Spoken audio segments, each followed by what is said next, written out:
7 southern states secede from the Union. As expected, Northerner Abe Lincoln elected president of the U.S. in November 1860.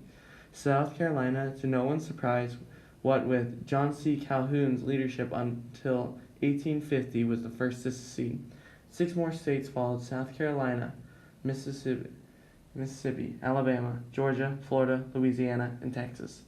Southern delegates met in February 1861 and set up the Confederate States of America, the CSA. The new government's constitution is based on the U.S. Constitution. Jefferson Davis is the new president of the CSA. Jefferson Davis, former U.S. Senator from Mississippi, was inaugurated CSA president in Montgomery, Alabama. In his inaugural speech, he claimed the Union twisted the intentions of the Constitution's purpose. Reunion over the past 2 months, he stated, has been neither practicable nor desirable. To assist Davis, he has chosen an able and competent cabinet, including Vice President Alexander Stephens.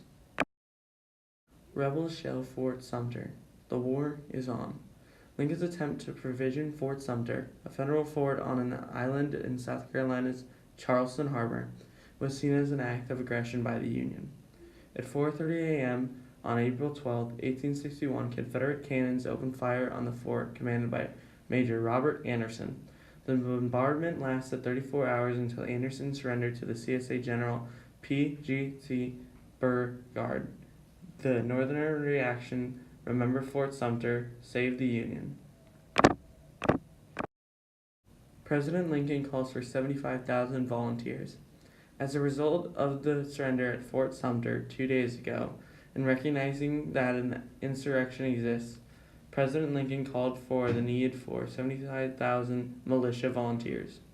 The immediate response from most northern states was positive, except for the so-called border states, Missouri, Kentucky, Maryland, and Delaware. Lincoln's request has produced many newspaper editorials supporting and criticizing the action. Robert E. Lee turns down Union command. President Lincoln has offered Virginia's most famous soldier, Robert E. Lee, command of the armies of the United States. And a missionary was sent to Lee's estate just west of Washington to see if Lee would accept. With great difficulty, Lee refused Lincoln's offer and has chosen to be loyal to his native Virginia.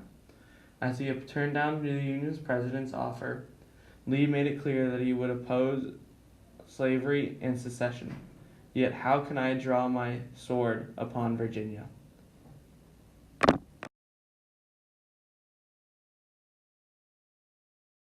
First income tax in U.S. history levied in the North.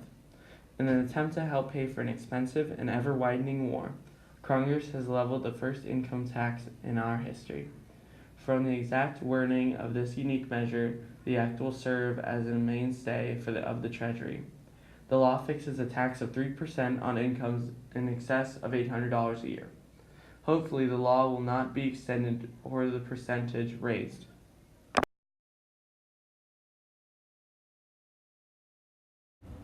Headline: McClellan, new Army Chief.